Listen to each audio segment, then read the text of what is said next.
বিয়ের আগে ভার্সেস বিয়ের পরে। এই যে তুমি সারা দিন আমার সাথে কথা বলো অফিসের কাজ ফেলে, তোমার কি অফিসে কোনো কাজ থাকে না গো? তোমার সাথে কথা বলতে বলতে কাজ করি, ভালো লাগে তো তোমার সাথে কথা বলতে। বিয়ের পরেও এমনই থাকবে তো? হ্যাঁ, তা নয় তো কি। কখন থেকে যে তোমাকে ফোনটা করে যাচ্ছি, ফোনটা ধরতে কি কষ্ট হয়? কি হয়েছে? 50 বার ফোন করছো কেন? 50 বার ফোন করিনি, 5 বার করেছি।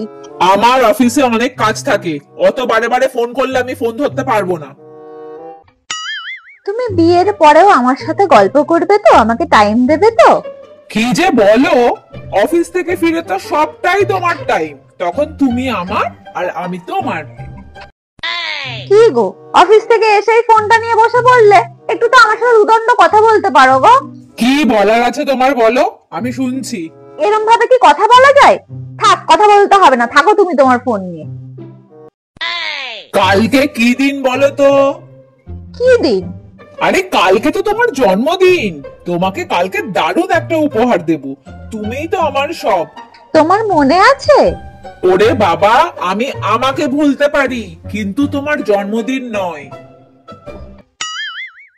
কি হলো, মুখ কালো করে রয়েছো কেন? আজকে কি দিন বলো তো? কি আবার দিন? আমার জন্মদিন, আর তুমি ভুলে গেছো? ওহো, তোমার জন্মদিন, ঠিক আছে, কালকে একটা শাড়ি এনে দেবো। তুমি আমাকে এখন আর ভালোবাসো না। এই বাচ্চাদের মতন করে না তো, আমার পক্ষে অত দিন মনে রাখা সম্ভব নয়। তুমি মাঝের মধ্যে আমাকে ঘুরতে নিয়ে যাবে তো বলো? হ্যাঁ, তা নয় তো কি। তোমার মতো সুন্দরী বউকে নিয়ে সপ্তাহে একদিন ঘুরতে না গিয়ে কি থাকা যায়? কি গো, কতদিন কোথাও ঘুরতে যায় না, চলো না গো একটু ঘুরতে যাই। রবিবারে তো তোমার ছুটির দিন, এমনি রবিবারেই চলো ঘুরতে যাই। মানে তো কি, মানে সপ্তাহে একটা দিনে আমি রেস্ট নেব না? তোমাকে ঘুরতে নিয়ে যেতে হবে?